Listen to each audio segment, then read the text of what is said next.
Okay, good day, good day, good day. Again, nanapunta to discuss another topic for basic calculus. So this time, it is all about slope of a tangent line. So again, I am Sir James. Okay, so let's start. Okay, so what is a tangent line? Remember, a tangent line is a line that touches a graph at only one point and is practically parallel to the graph at the point. It is the same as the instantaneous rate of change or the derivative.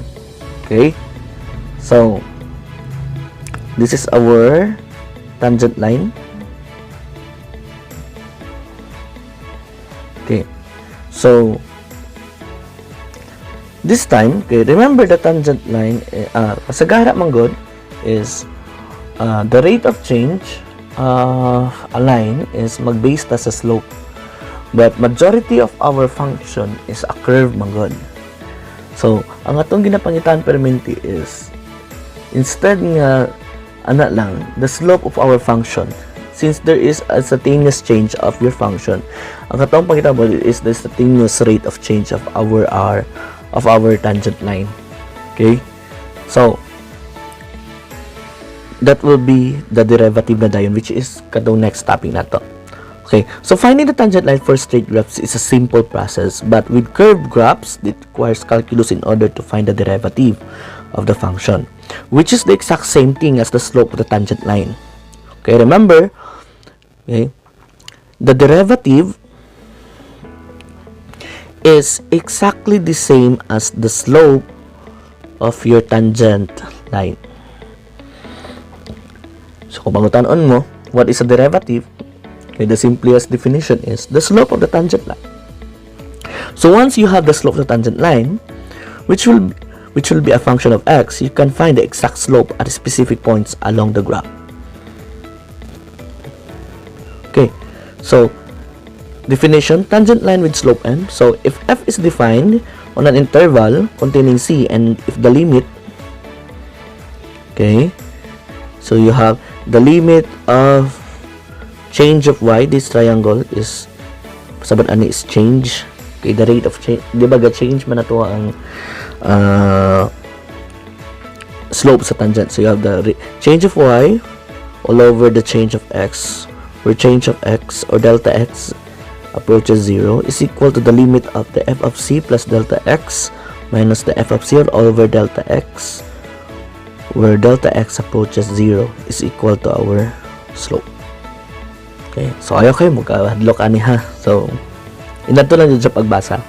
Okay, so if this limit exists, then the line passes through our point c, and our f of c with slope m is the tangent line to the graph of f at the point c and f of c. So the limit used to define the slope of the tangent line is also used to define one of the two fundamental operations of calculus, which is differentiation. The other one is the integration. Okay, so that definition is the source na dayon sa definition of the derivative, which is this one.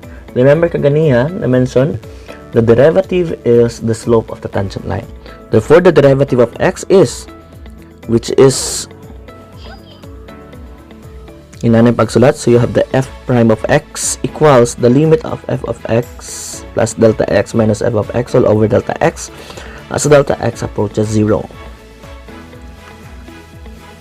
So provided that this limit exists, for all x for which this limit exists, the f prime or the derivative is the function of f prime is the function of x.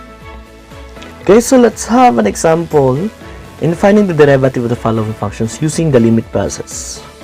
So the first one is find the derivative using the limit process of f equals 2x minus 3. Okay, so for this one, you can let f prime of x equals, okay, remember the f prime of x is the same as the limit of f of x plus delta x minus f of x all over delta x as delta x approaches 0. Okay, diba? Tama mo na ang limit definition kaganiha. Okay, so this time, okay, if this is our function, okay, so if this is x plus delta x, tanan pod x diha is ilisan na to og x plus delta x.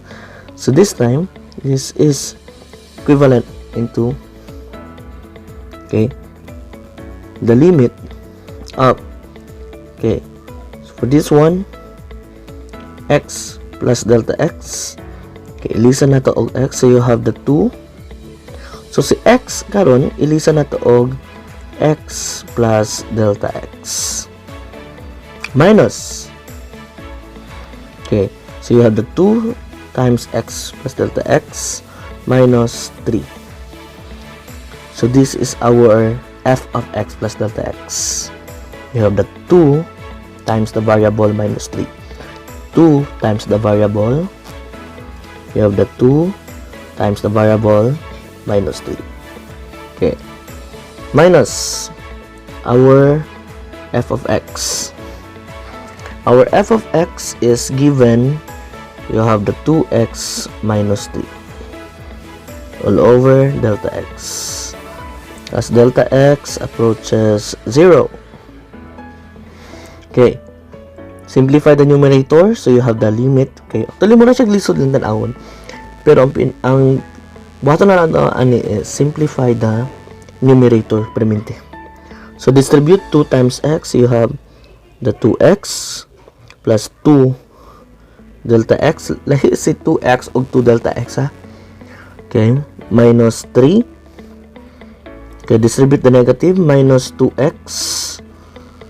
Okay, negative times negative 3, positive 3 all over delta x as delta x approaches 0. Okay, so next is simplify further.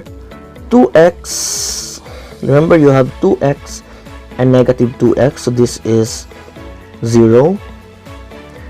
Negative 3 and positive 3, i-add ni mo duwa, so 0 Japon. So mabili na lang is the limit of 2 delta x all over delta x as delta x approaches 0. And remember, delta x over delta x is equal to 1. Okay, so ang nabili na lang is you have the limit of 2 as delta x approaches 0. And the limit of a constant is equal to the constant. Therefore, our f prime of x is the constant 2. And you have now the derivative of your function 2x minus 3 using the limit process.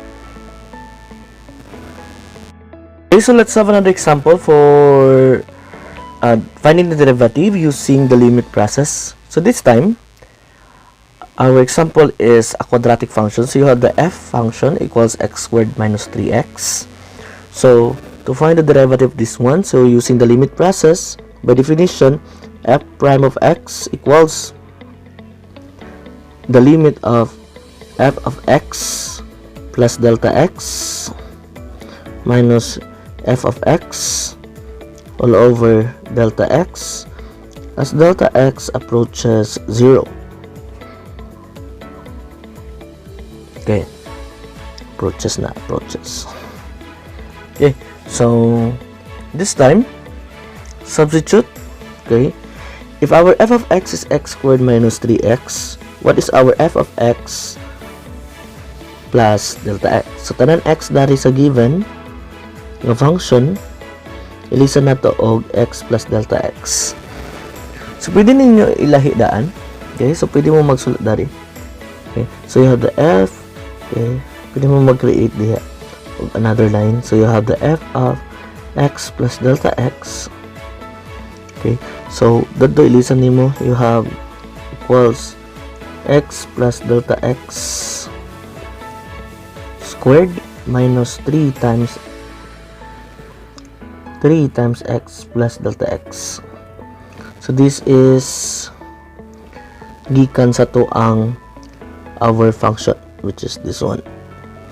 Okay, so the squared of x plus delta x this time is using FOIL method or any method. So this is x squared plus 2x delta x plus delta x squared minus, distribute the negative 3, so negative 3x minus 3 delta x. Okay, simplify further. You have okay. So di naman nato masimplify, tayo makombine like terms. So that is our f of x plus delta x. So this one, you have the limit of our f of x of delta x, which is kanto kaganiha. You have the x squared plus 2x delta x plus delta x squared minus 3x minus 3 delta x minus, okay, so this is our f of x. Our f of x given is x squared minus 3x. Kato ka ganyan. Okay, all over delta x. As delta x approaches 0. This time, simplify. Okay, you remember, x squared minus x squared, that is 0. So, wala.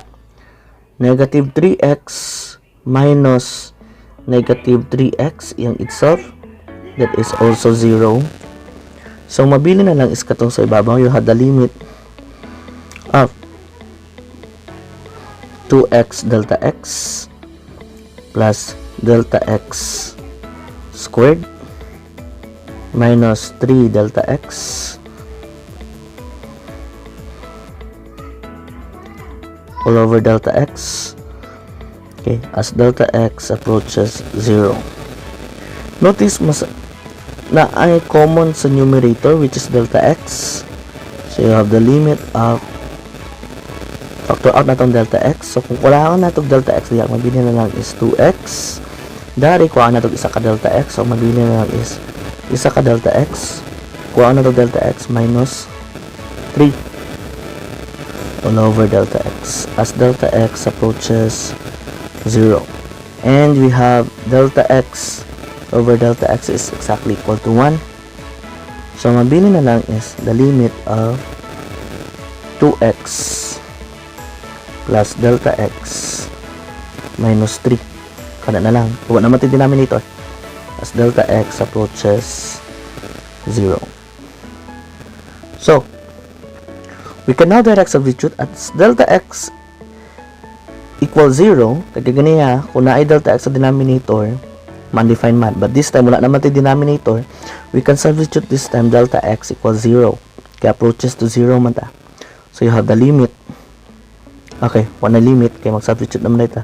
You have the 2x plus 0.